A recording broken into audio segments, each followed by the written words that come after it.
So hi everyone, thank you for joining us today and welcome back. After, I hope you had a chance to grab a quick lunch after what's been a really busy and interesting morning. We have an hour here just now scheduled out to really think back on the session that we just had before lunch. So for those of you who were able to be there and hear the input from Beth and Anna about the shared spaces research, you'll see how much ground has been covered, and judging by the flurry of questions and comments that were coming in towards the end of that session, it's already starting to prompt a lot of thoughts and considerations, and as we both hoped and knew that it would. So what we kind of wanted to schedule for after the little break was a chance to get some more perspectives on shared spaces, and so we set up this panel session here because we just know that just get more perspectives on it, more ideas, more views, and more chance for people to both learn and think through some of the things we've been hearing about already today, but also just to help form those views and take it into the more of the discussions that we're going to need to have as we move forward. So big thanks to Beth and Anna before the break for setting us up for this. I think they set this up brilliantly in terms of giving us a platform to take our conversations, as we say, a little bit further, and we'll get to do so again after this session as well. So we've got this session for about an hour. We'll finish by 1:30. So I'll be looking to try and make sure we cover as much ground as we possibly can in that time. So we know there's going to be a lot to discuss. And as always, we would just like to begin just with a round of introductions, just so that everybody knows everybody else and gets the chance to hear from everyone. I'll just say for myself, for those of you who don't know me, I'm Claire Frew from Homeless Network Scotland. I'm just here to basically just ask some questions, and you'll hear from some really interesting and important people who've had lots of time to think some of this through. So I'm just going to invite each of them in turn to introduce themselves and their organisation. And I'm going to ask each panel member to tell us in their view what they think the future role of shared and supported housing in Scotland is. So I'm just going to go with how people appear on my screen. So I'm going to start with Kate, if that's okay. Hi there, so I'm Kate, Chief Exec of the Rock Trust, and we work with young people aged 16 to 25, providing a range of services including homeless prevention programmes, emergency advice and accommodation, supported accommodation and health and wellbeing work. And we've been providing shared supported flats since we were created 30 years ago, and Night Stop, a form of community hosting, for about 10 years now. I think we also provide housing first because we entirely believe in the move towards providing mainstream, secure, settled housing. And that's absolutely great, but for young people, a sole tenancy, a lone tenancy is not necessarily mainstream. So we think about what under 25s who aren't homeless or at risk of homelessness, how they live. They tend to stay at home with family until they're 25. And if they do move out, as students or young professionals, they might share a house. So we believe that it's family-like environments like community hosting or supported lodgings, or small-scale sharing with peers that is mainstream for some young people. And also, when a tenancy is offered, it needs to be understood that it's unlikely to be a forever home. Very few of us still live in the same house we did when we were 20. So acknowledging that actually young people might wish to move between shared and single and back and forth at different stages in their lives. And as they take the first steps into employment, it's about affordable accommodation, and we know that quite often that is shared. So for us, the future of shared accommodation is that young people have it as an option. Brilliant. Thank you so much, Kate. Concise as always and well considered. Thank you for that. And I'll come to Yvette. Thank you, Claire, and thank you for inviting me to be on the panel and also to be part of the research advisory group. So yes, my name is Yvette Burgess. I head up the Housing Support Enabling Unit. Prior to that, I worked in London in housing management in London's East End, and also came to Edinburgh to set up the Access Point way back in 2000. which was health, housing and social work, bringing them together for people facing rough sleeping. So I think that's quite a useful perspective, given that I have some understanding of how the services we have today, the sort of journey that organisations have taken, thinking about particularly those issues around funding sources. So I've been delighted to be part of the Research Advisory Group with this piece of work, and I think the previous session that we heard has really set us up well to understand the complexities of what we're looking at. I think that initially the question about is there a role for supported housing as a response to homelessness, that could sound quite a straightforward question.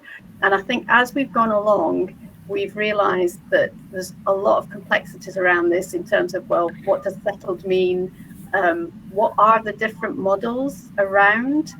And how do they differ from what we all recognise is a problem in terms of poor quality, temporary accommodation options which haven't worked for people? So I think for me,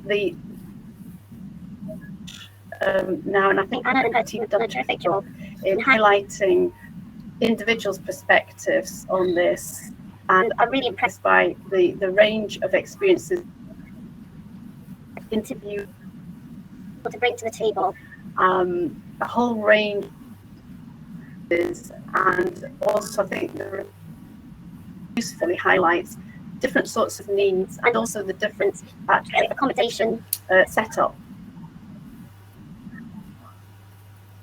A lot to reflect on. I don't think it's going to be an easy job necessarily to move on to a completely different world, but I think this is the start of what's going to be a really important and useful discussion, and obviously looking at the role of existing commissioners of services and the various policy areas that are developing at pace to make sure that the care and support needs of people facing homelessness are really embedded in various areas of policy to help us move forward. So I hope that wasn't too long. Thank you. Not at all. Thank you so much, Yvette. That's incredibly helpful, a range of experiences to bring to the conversation. And if I can just invite Helen to reflect on that same question. Hi, and thanks for inviting me to be on the panel. I'm Helen Carlin, and I've headed up an organisation called Rowan Alba Limited for a very long time now, and we set up Thorntree Street 18 years ago. And whilst I'm a big fan of Housing First, of course, I'm delighted to see that long-term supported accommodation could be seen as a complement to Housing First for the small but very important marginalised communities that we serve. Brilliant. Thank you. And Eileen. Good afternoon, everybody. I'm Eileen McMillan. I'm the policy leader at SFHA on health, housing, healthcare and homelessness. And just by way of background, I've been working in the sector for quite a long time, both in terms of health, housing and social care integration, but also in supported housing and housing support services, both as a service provider and as a commissioner. So I've got quite a kind of long experience and started my life in managing supported housing quite some time ago. So I think, and coming to Scotland in the last 6 months, it's been really interesting to look at the developments in Housing First. And I think this report just comes at a really, really good time. Because with new stuff that we know that works, which is Housing First, I think it's always really easy to ignore some of the other really good work that already happens. And I think the report is really good at highlighting all of that, but also challenging us a little bit, I think, in terms of what should the models be and who should they be for. So I'd say that there's still a role for supported housing. Shared rooms don't make me feel very happy, and I don't think most people would see that, but sometimes some form of sharing can really work in forms of peer support for people.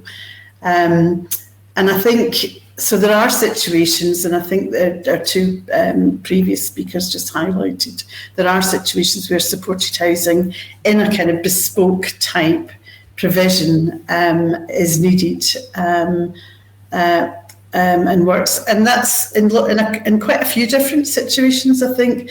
I mean, the Scottish Government's ambition to end homelessness is really great, but there's still not enough accommodation for people. And even with Housing First, there are still gaps, I think. So there is still a need for interim solutions.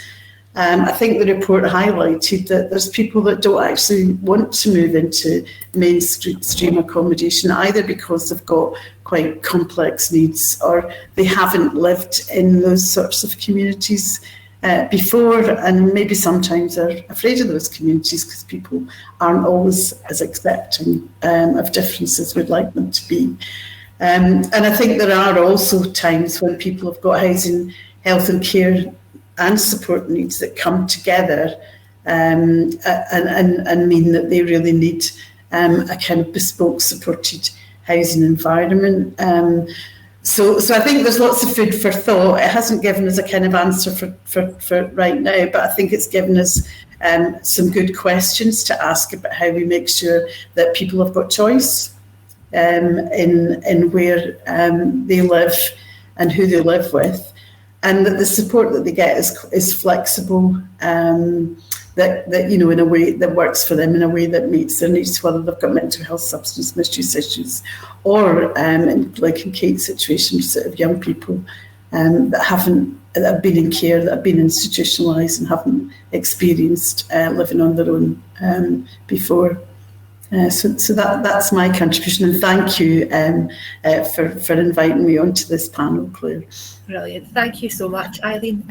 So that was just kind of by way of introduction. So we can see the range of experiences that our panel members are bringing. So I'm sure we're going to come at these questions and this discussion from lots of different angles, which I think is going to be incredibly important, and just put us on the best footing as we go forward. And everything that we're trying to achieve. We've got a few questions here we want to cover, but as always, please use the chat and the Q&A function, because we'll be keeping an eye on that. So if you've got points you want to raise or particular questions you want to raise, I will absolutely be doing my best alongside the panel members, I'm sure, to spot those as they come in and make sure we factor them into our conversations as well. So as things come up and come to mind, please do make use of that. So I will be watching out for that. But in the meantime, we've got some questions here we wanted to cover. And just so, Yvette, I was thinking of coming to you first for this question, just so you, I never like to do these things and surprise people. The question that we wanted to consider, first of all, here is that when it comes to housing choice, and we've touched on this a little bit in some of the introductions, our ambitions, the things that we really want to achieve, in reality can just bump up against a range of obstacles. That could be supply, as has been mentioned, availability, and the capacity and the pace of systems that we can sometimes get frustrated by. What do you think is most needed to help us realise the long-term ambitions for shared and supported housing, whilst staying alive to and recognising the demands that are in front of us right now?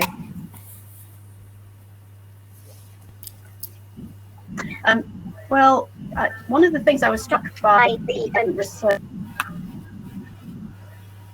thinking about the current system, and I think it is important that we use our existing stock, the existing housing available in the best way. And I thought one of the interviewees, she was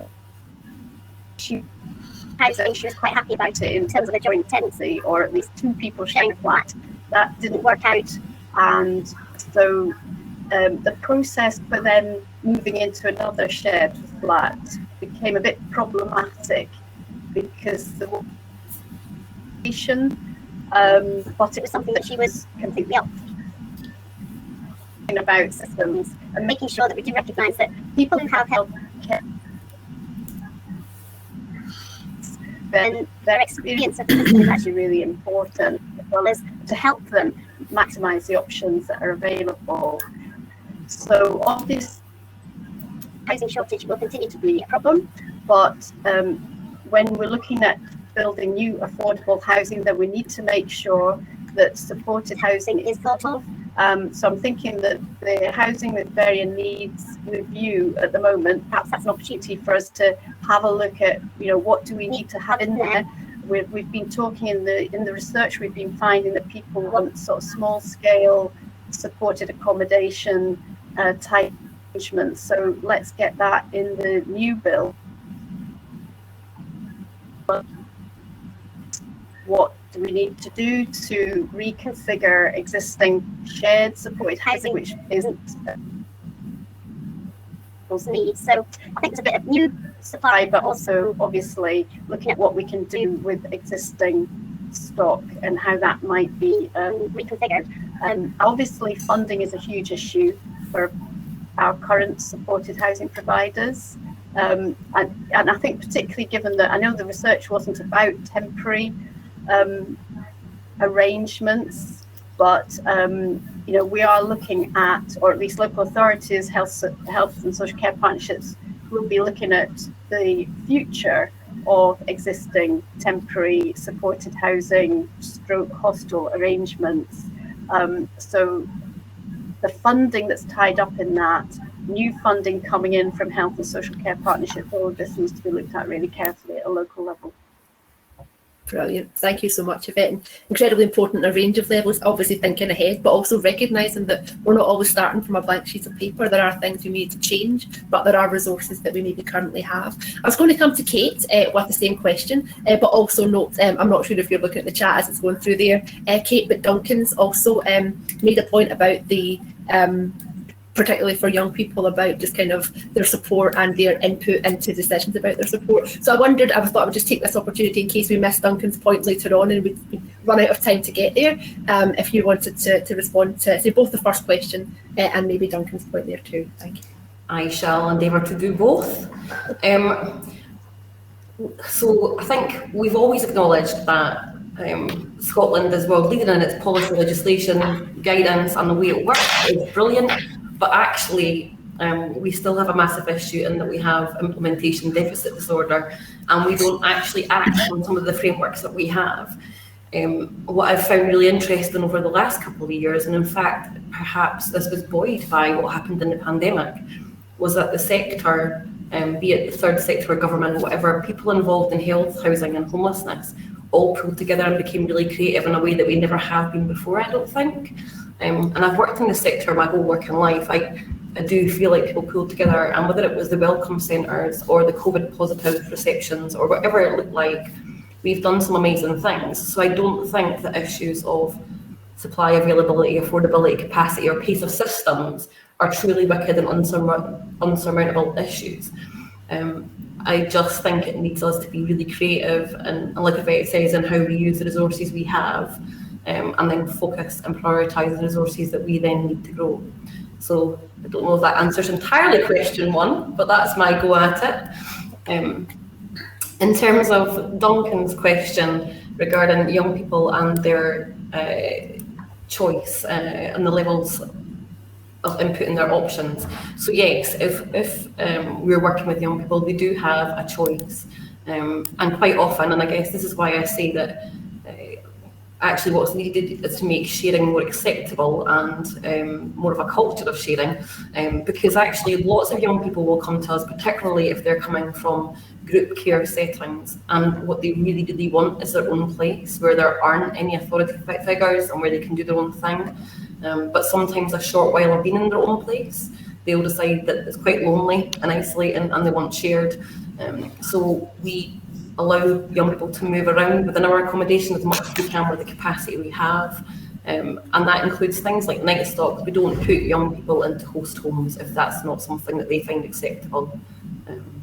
So yeah, young people do have a lot of choice and the options, and that's key, and the flexibility of that is key as well. Brilliant. Thank you so much for that, Kate. So I know you had almost combining two questions there, but yeah, didn't want to miss it, and what's undoubtedly going to be a rush towards the end to cram in as many of the questions as we can. If I can come to Helen now, if that's okay, back to that original question about what's most needed to help us realise our long-term ambitions, and maybe just some of your reflections on that. Thank you. Thanks, Claire. I think there's a couple of things there for me. Finance.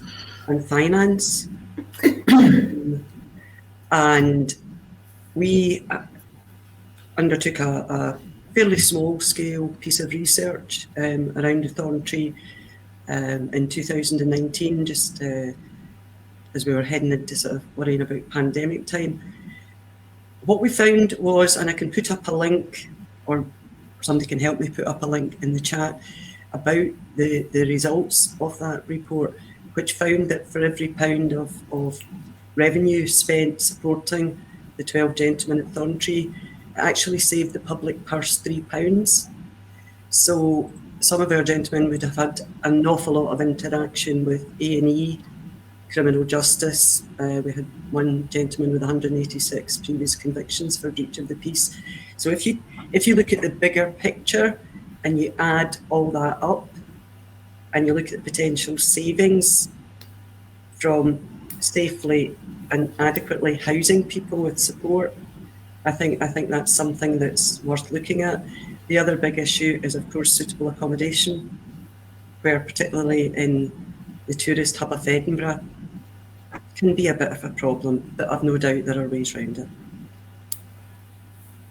Absolutely, thank you for that. Again, very important. And I'll come to Eileen to answer that as well. But also, again, if people are looking at the chat, I see that there's a comment from David Pentland in there as well that I'd quite like to get people's responses to. But initially, Eileen, your take on the question about what's most needed to realise our longer term ambitions.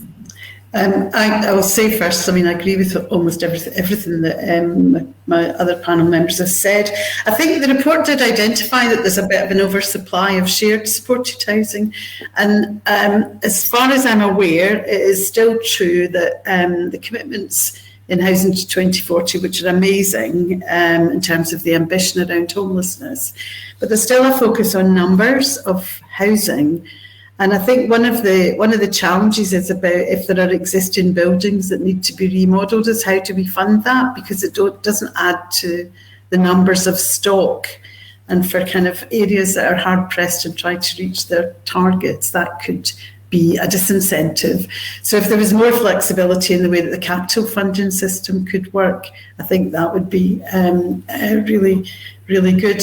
In terms of the culture, there's a couple of comments in the chat that I think are important, and there was something about the trust amongst the different parts of the system in how people work together, and I think Kate had mentioned how the amazing work people have been doing during the pandemic, and I do think there's something about trying to hold on to that, and there's some quick wins potentially about some of the kind of opportunities for shared learning across different parts of the system, so that frontline workers kind of understand, and when I say frontline workers, I mean people that are working in supported housing, social workers, healthcare professionals, that they understand what each other does, which sounds really obvious, but actually it isn't always.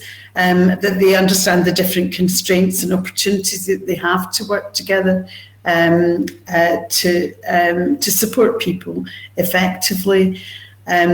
So I think one other point is obviously joint commissioning and incentivising joint commissioning across housing, health and care, so that we're actually funding a service that's flexible for people and not about counting the number of hours or minutes that people get to spend with people.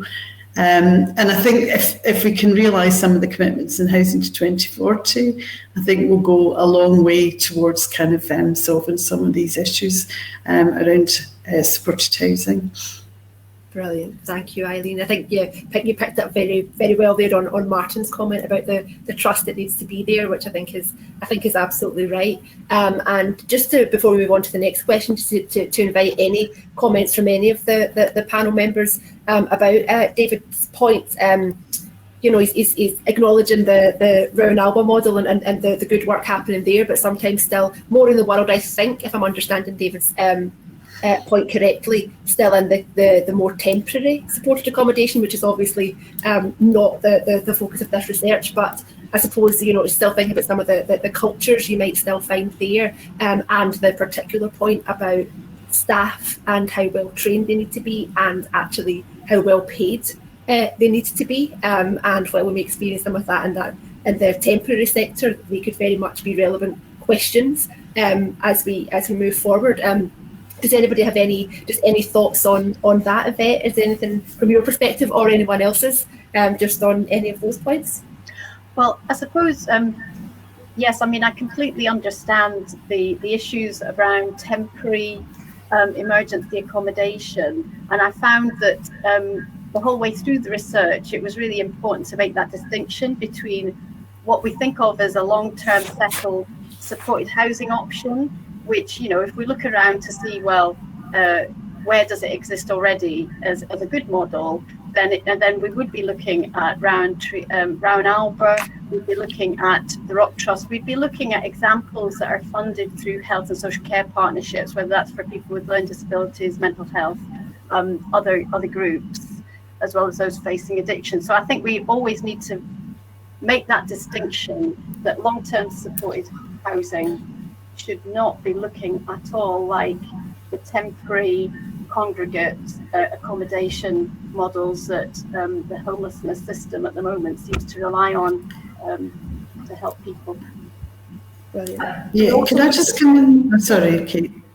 I was going to just say, I think it's important that what the research actually talks about is non-institutional settings. So when we're talking about large hostels that may appear prison-like in culture, I don't think that's really what we're talking about here. I know that certainly our shared supported is a flat in a community with lots of other people. So it's a single flat with 3 or 4 young people living in it, amongst normally around university areas where there are lots of young people that all share flats and all the way along the street. So it's not laid out as a kind of homeless institution or anything like it. It's much like a young person's shared flat. And I think that's key with Rowan Alba as well, even the way Thorntree Street works. It's not the same way that an institutional congregate living arrangement would be. Can I just add to that? Because I think just to pick up on the comment in the chat, because the research wasn't about those sorts of buildings, but they do exist. And I think there is a bit of an imperative about looking at what we should do with those. And again, that comes back to the point about remodelling. And there's a lot of work has been done around psychologically informed environment, because I think quite often the environment in those hostels is what kind of enables the aggression and the kind of feeling of kind of lack of safety, which is experienced by both staff and residents. So there is something about, it wasn't the research, but it is quite important for us to actually look at those places and think about what we can do differently there. And that does mean investment, both in terms of money and staff training, and work with service users as well. Brilliant. Thank you, Eileen. And just to pick up, Helen, I'm not sure if you spotted there's another comment in the chat there from Karen Swift, and just saying, just noting a particular interest and whether you can maybe just share a little bit about the kind of the staff and structures and the training and support and remuneration for staff within the service you deliver. Just obviously an area of real interest for people. Yeah, thanks. So broadly, the pay scales across Rowan Alba are pretty much the same. However, Thorntree Street staff, just as recently as 3 months ago, got a little pay award. I have to say that was financed through charitable grants and trusts. We are pretty seriously still under-resourced for the work that I consider the staff do down there. We've also recently had some charitable funding through Henry Smith to provide taking people out. So what was bizarre about COVID was we spent years trying to get people out to the bank and to Tesco's, and then we were like, no, stay in, we'll bring your booze in. So it was all staff were absolutely amazing throughout it all. More money would be good in terms of training. We've focused sounds a bit cuthy, but we've focused on kindness, and then in the past 2 or 3 years, we've discovered that it's trauma-informed. So we know that now. So if anybody's looking for some help with that, we might be able to help with your training on that. In terms of, I guess, the other phrase that's bandied about quite often is person-centred, and it is incredibly one-to-one, and it's very much about the individuals. But if anybody wants to talk to me further, I'm sure, please do so. Please email me. Brilliant. Thank you for that, Helen. I'm sure that that's a great connection that people can make to learn from the experience in your organisation. I see there's more points coming into the chat, but maybe we'll just move on with some of our other questions, and we'll just keep an eye on that as we go. Eileen, I thought I'd come to you first for this next question. We know that an effective future role for shared and supported housing will depend on many partners across multiple sectors, and especially health and social care. Now, this has come up in the earlier session, and it's already come up in this session. But we're really interested in who do you see as being key to this discussion going forward, but also what might they need, what can we offer to enable people to participate in this discussion, to get them involved. Any thoughts on that future partnership way of working? I think, I've said this word flexibility a couple of times, but I think it is really important, because the people that are going to have to be around the table for some of this depend on what it is you're trying to do and what needs you're trying to meet.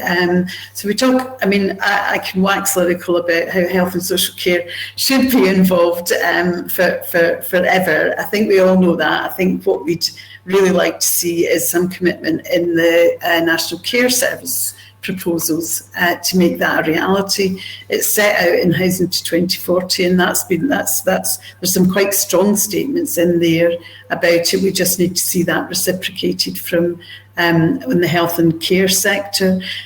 So that's kind of it's really key. But criminal justice, we're not really talking about how they should be involved. When you think about who homeless people are, and who are the kind of really at the hard edge of homelessness, it's people that are coming out of the prison system, or people with substance misuse needs, and care leavers, so institutions. So those people that are around them really need to be involved in planning for this.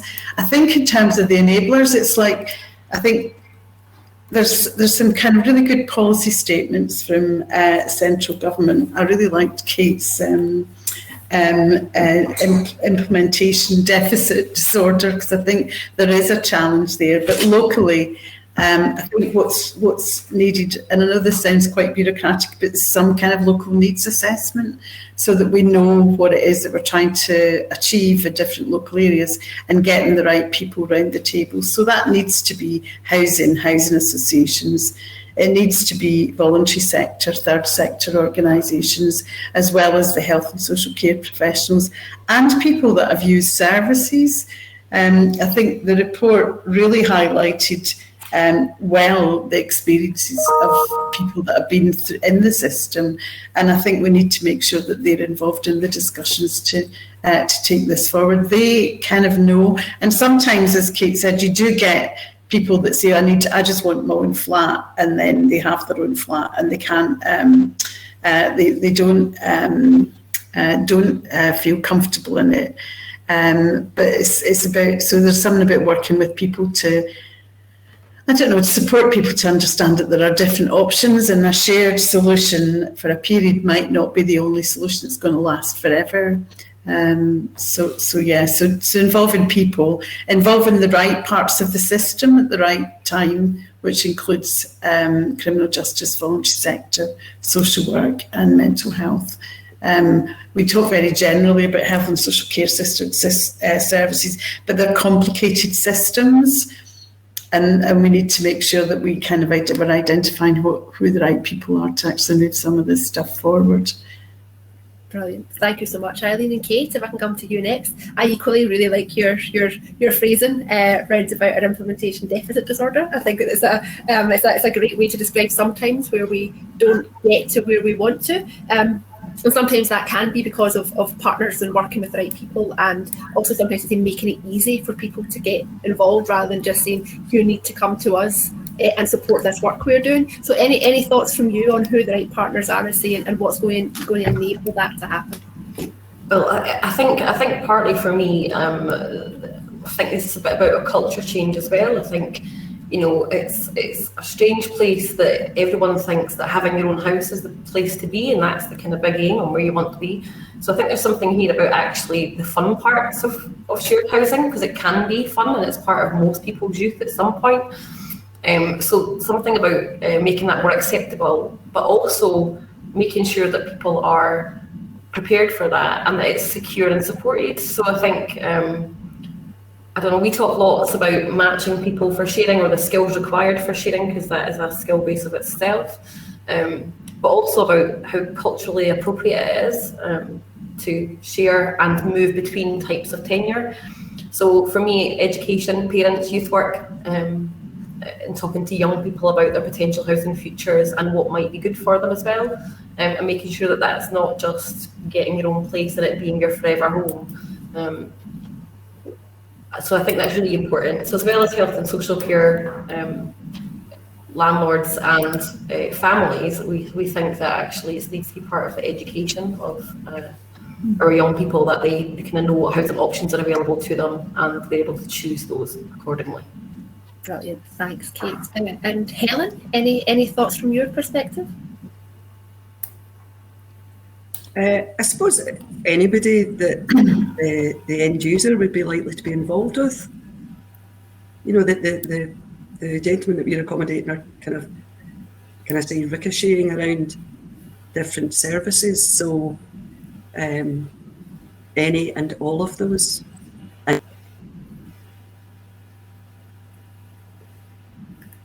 Registration. Yeah, and that's a good way of thinking about it as well. We're already naming lots of different kind of either organisations or sectors, but it is just that the people that we will be working with could be in touch with such a broad range, and we need to think of it in those terms. Who are the people that are going to benefit from this, and who are they engaged with, and that will be different for different people. So yeah, it's a good way to frame it. And Yvette, any additional thoughts from you on this kind of a partnership? Thank you, Claire. Yes. I agree with everything that's been said already. I think it might just be worth highlighting in terms of health and social care, the importance of linking in with self-directed support. Obviously, that would be the financial mechanism for making sure that tailored support is funded and made available, and is also flexible enough to move with a person when they're moving. And just to reflect on the point that was coming up in the chat from Margaret about the importance of thinking about, well, what's going to happen when people are presenting and need somewhere to go, but that there isn't the available long-term supported housing option available. And yes, I also have that concern that absolutely agree. Some hostel type temporary accommodation isn't appropriate, but we need to make sure that people do have access to safe, secure, supported accommodation in that interim, and that's regardless of whether they're waiting for housing first or whether they're waiting for some sort of supported accommodation and as a settled option.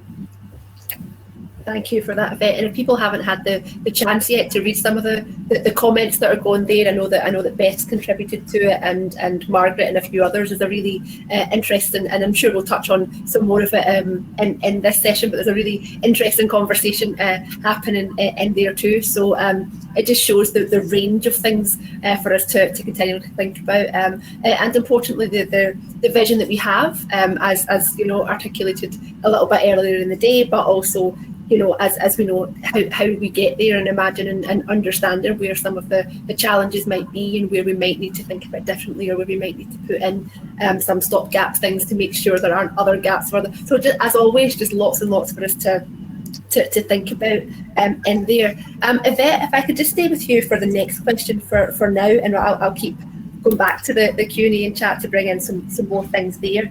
But yeah, just on the next question that we have and the time that you've got available here. The big theme that we're talking about today is housing choice. So if we're talking about housing choice, we're talking about options being available to people, and that's come up in a range of different conversations already. What we're interested in is how well do you think options are currently communicated to and understood by the people who are making the choices, and how do we make sure that shared or supported housing as an option is understood by people as it is intended? So I think, yeah, just that I suppose that broader point, we need to ensure that options are available to people, but we want people to be able to make an informed choice, and how we make sure that we do that. So any thoughts about it, they'd be greatly appreciated. Well, I think it's a real challenge, particularly given at the moment some options which are called temporary then don't turn out to be temporary at all. So I mean that's not just about supported housing, that's about the housing options available for people who are facing homelessness in general. So I think we've got a real issue about communication, and I think that's one of the really helpful things about the report. It really teases out lots of different types of arrangements that we sometimes we lump them all together as supported housing, but they're actually quite different models. So in terms of how we could move forward, then I mean, one of the things I think we need to make sure is that people don't feel they're going to be penalised if they decide that actually the first option that they're being presented with isn't actually something that looks like it would work for them.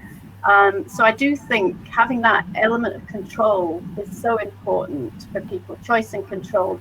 By having choice, then they feel they're taking control, and right from that moment they're sort of investing in their future, which is exactly what needs to happen, so that people don't feel they're being left in limbo because they're being introduced to some kind of temporary housing arrangement.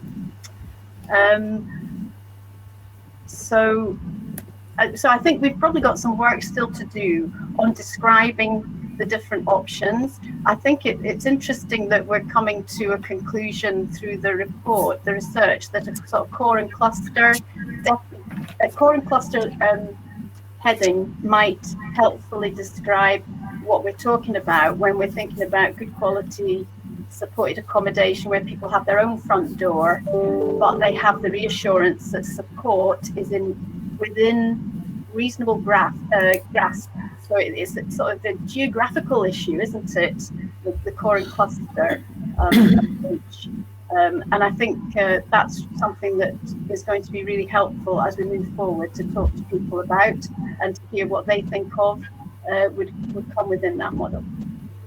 Brilliant. Thanks, Yvette. And Eileen, can I come to you with the same question? Yeah, no, it's interesting actually. I was thinking about that when I was going through the report, and I'm not sure that people understand actually what supported housing is, and it is either a desirable or an option for them. I mean, obviously there's a lot of hidden homelessness across the country with people sofa surfing.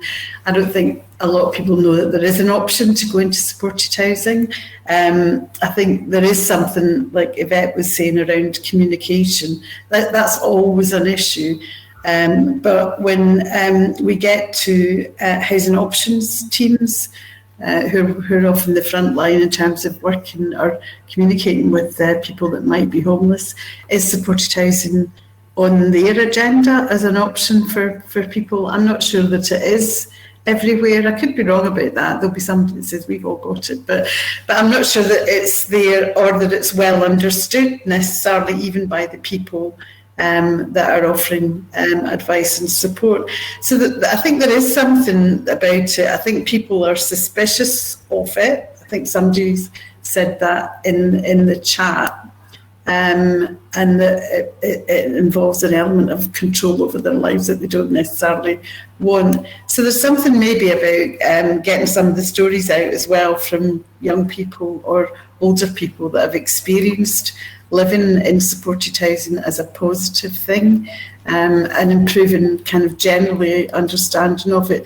If you actually talk to social workers and health professionals, often they don't. And I think we made the point earlier that it's actually that kind of shared understanding of what it is and what it might do for some of the people that they're working for would be really important. Parents as well, especially when you're thinking about people with complex needs around learning disability, autism, is, again, are often suspicious of and not necessarily trusting of the organisations or the staff that are actually delivering services. So there's something about getting some positive messages out there for people to understand that it is actually a positive option for some people. Brilliant. Thanks for that, Eileen. If I can then just invite Kate and then Helen. I guess I kind of think of this question a little bit.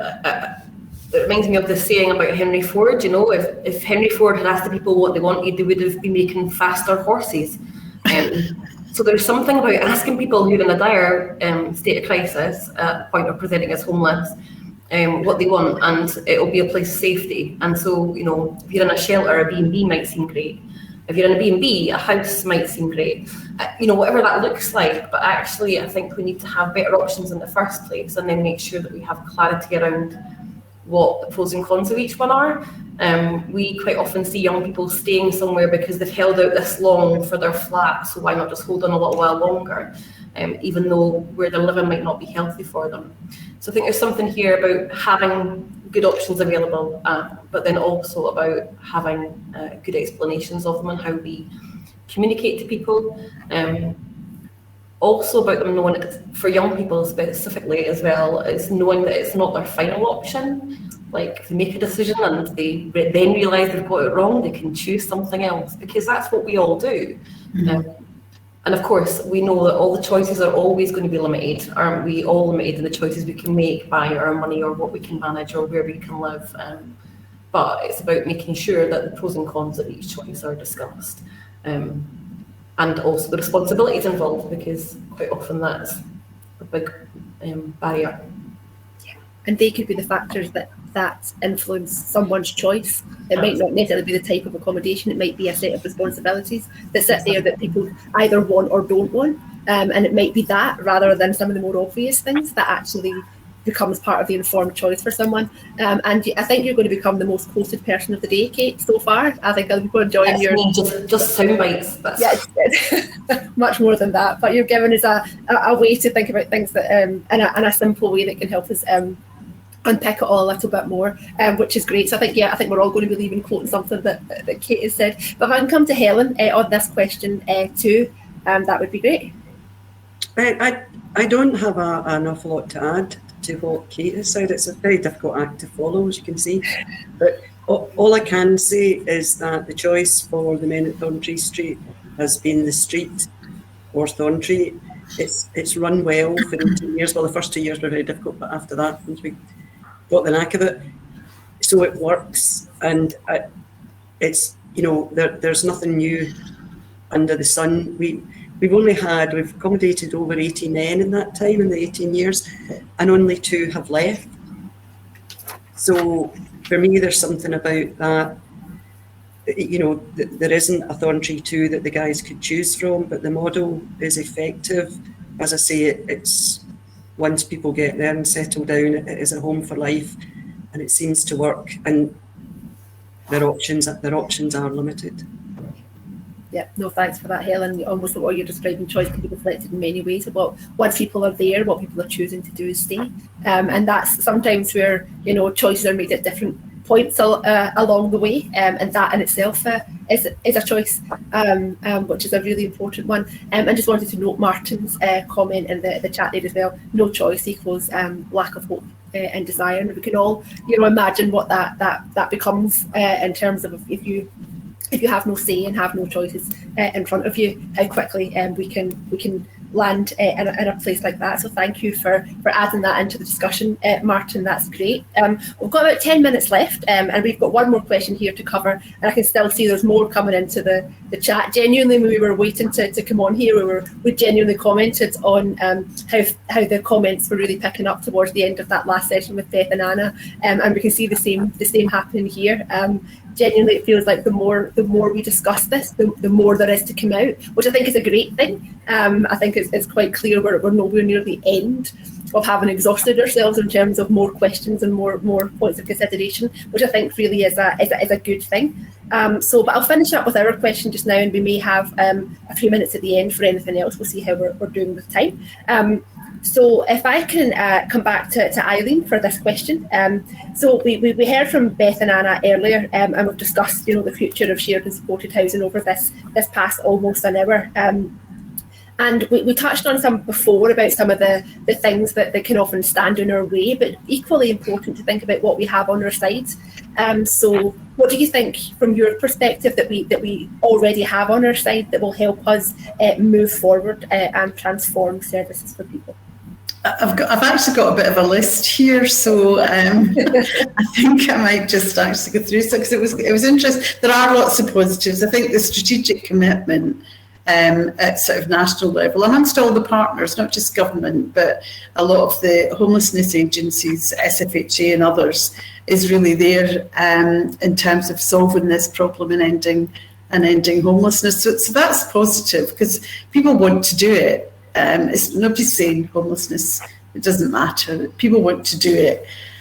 So I think the tools and the commitments, as long as we get over our implementation deficit disorder, Kate, the tools are there, I think, to support that. So the commitments are there in Housing to 2040 and the Ending Homelessness Together action plan, that will all help. We need a corresponding commitment in the proposals for the National Care Service, and that's really important because we all know that the impact on health that is there, but so we can influence that. There's an opportunity for us to try and influence that. I think another bit, it's not in any particular order, but support for local delivery. So things like, lots of local authorities are doing needs assessment, and there is a shared understanding in a lot of places, which has been highlighted in the report, that supported housing is a good solution for some people. And I think that's positive. I think some of the stuff in the report is helpful in terms of us moving this forward. I think the kind of joint working that exists between, there's lots of it, between the voluntary sector, housing associations, local government, and in some cases, in some health and social care partnerships, is there. So let's get those positive messages out there so that we can share that learning. And people have got, people themselves have got expectations. Let's try and support that, and let's try and work together to kind of make this happen for people, and tackle some of the stigma issues. I think, can I just say that there is a gap for me in the report and some of the discussions that we've been having is as well as the bricks and mortar and the support.